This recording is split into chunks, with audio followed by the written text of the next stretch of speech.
ഇപ്പം മാങ്ങാ സീസണല്ലേ, അപ്പം മാങ്ങ ഇട്ടൊരു മീൻകറി വെച്ചാലോ? അപ്പം നോക്കിയാലോ നമുക്ക്. ഇത് നല്ല പുളിയുള്ള മാങ്ങ കേട്ടോ. അപ്പം ഞാനിവിടെ മീനൊക്കെ വെട്ടി വൃത്തിയാക്കി വെച്ചിട്ടുണ്ട്, കുറച്ച് വറക്കാനും മാറ്റി വെച്ചിട്ടുണ്ട്. പിന്നെ ആ മാങ്ങയൊക്കെ ഒന്ന് മുറിച്ചെടുത്തിട്ടുണ്ട്, ഇഞ്ചിയും വെളുത്തുള്ളിയും ഒന്ന് ചതച്ച് കൊടുത്തിട്ടുണ്ട്. പിന്നെ മുളക് പൊടിയും മല്ലിപ്പൊടിയും മഞ്ഞൾപ്പൊടിയും ഉപ്പും ഉലുവയും കൂടെ എടുത്ത് വെച്ചിട്ടുണ്ട്.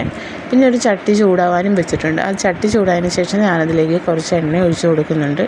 എണ്ണയും കൂടെ ചൂടായതിന് ശേഷം പിന്നെ കുറച്ച് ഉലുവ ഇടുന്നുണ്ട്. ഉലുവ ഒന്ന് പൊട്ടിക്കഴിഞ്ഞ് അതിലോട്ട് നമ്മൾ ചതച്ച് വെച്ചേക്കുന്ന വെളുത്തുള്ളി ഇഞ്ചിയും കൂടെ ഇട്ട് കൊടുക്കുന്നുണ്ട്. പിന്നെ നമ്മുടെ പൊടികളായിട്ടുള്ളതൊക്കെ എടുത്ത് വെച്ചിട്ടില്ലേ, മുളക് പൊടി മല്ലിപ്പൊടി മഞ്ഞൾപ്പൊടി, അതും നമ്മുടെ ആവശ്യത്തിന് എടുത്തിട്ട് അതും കൂടി ഒന്നിട്ട് മൂപ്പിച്ചെടുക്കുന്നുണ്ട്.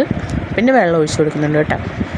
ഇപ്പോൾ കുറച്ച് ഒഴിച്ചിട്ടുള്ളൂ. അതൊന്ന് ഇളക്കിയെടുത്തതിന് ശേഷം ഇതിനകത്തോട്ട് കുറച്ച് ഉപ്പും കൂടി ഇടുന്നുണ്ട് കേട്ടോ. ഉപ്പ് തിളയ്ക്കുമ്പോഴാണെങ്കിലും ഇട്ടാൽ മതി, ഞാനിപ്പോൾ ഇതിൻ്റെ കൂടെ ഇടുന്നുണ്ട്. അത് കഴിഞ്ഞ് പിന്നെ നമുക്ക് അതിനകത്തോട്ട് മീനെല്ലാം കൂടെ ഇട്ട് കൊടുക്കാം. വെട്ടി വെച്ചേക്കുന്ന എല്ലാ മീനും ഞാൻ ഇട്ട് കൊടുക്കുന്നുണ്ട്. പിന്നെ നമ്മൾ മുറിച്ച് വെച്ചേക്കുന്ന മാങ്ങയുണ്ടല്ലോ, അതും കൂടെ മുഴുവനായിട്ട് ഇട്ട് കൊടുക്കുന്നുണ്ട്. പിന്നെ ഒന്ന് ഇളക്കി കൊടുക്കാം കേട്ടോ. എല്ലാം കൂടെ ഇട്ടതിന് ശേഷം ഞാനൊന്ന് ഇളക്കി കൊടുക്കുന്നുണ്ട്.